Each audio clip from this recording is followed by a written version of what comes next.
san kelen ani kalo wɔɔrɔ tɛmɛnen a datuguni kɔ Faransi lasigiso min bɛ Bobo Dioulasso n'o ko Institut Français o bɛ kan ka dayɛlɛ a bɛ yɛlɛ lahara min na a kumabaga min Judy Kayel Doli ye ale bi o walawala anw ye.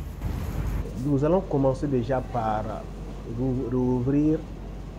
le cinéma. An bɛna kɔnɔ fɔlɔ ka sinima solo dayɛlɛ min bɛna kɛ lamisa février kalo tile 22 mɔgɔkɔrɔbaw ta sibiri o bɛna kɛ denmisɛnw ka lon ye an bɛ yɛlɛla dɔndɔni le fɔlɔ.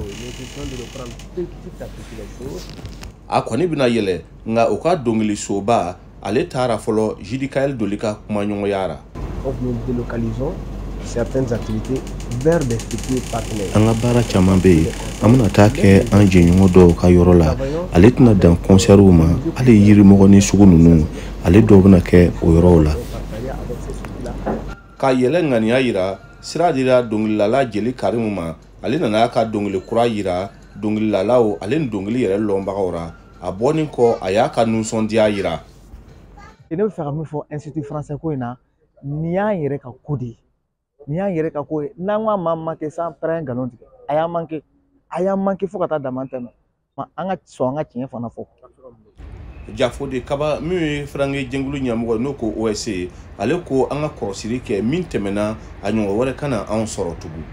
An mɔgɔ bɛ min miiri ko Institut Français Français ka yɔrɔ lo tubabu ko lo bɛ kɛ yen o bɛ farafin kun ɲagami o yɔrɔ la non Institut Français an b'a lɔn bolo min kan an ka kɔrɔlen ko ale ni an ka lɔnko kɔrɔlen ko an bɛna o ko le kɛ yan. Concert bɛ kɛ yɔrɔ min na salle b'o fɛ an bɛ se ka na an ka exposition kɛ yɔrɔ min na salle de cinéma fana bɛ yen mɔgɔ bɛ se ka na cinéma filɛ au-delà de ça bibliothèque bɛ yen mɔgɔ bɛ na livre ta an yɛrɛ ka denw bɛ na u bɛ livre ta u bɛ kow kalan. Ale kɔni ka faamu ra Faransi ka lasigiso ni anw yɛrɛ taale Bobo Dioulasso kɔnɔ yan.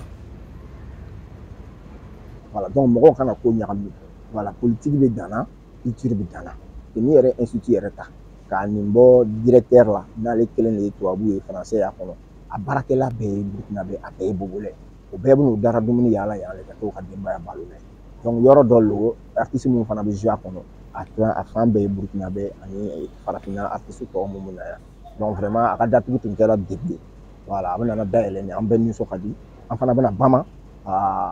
hakili jagabɔ kɛ ka se ka mɔgɔw sensibiliser an kana politique ni culture ta ka ɲagami ɲɔgɔn na a tɛ ɲɔgɔn ka sira kan. Isa Giro ale ye dɔnkililabagaw wangolabaga ye Bobo Dioulasso ale ko an ka jiraja kɛ ni ɲɔgɔn wɛrɛ kana kɛ tugun.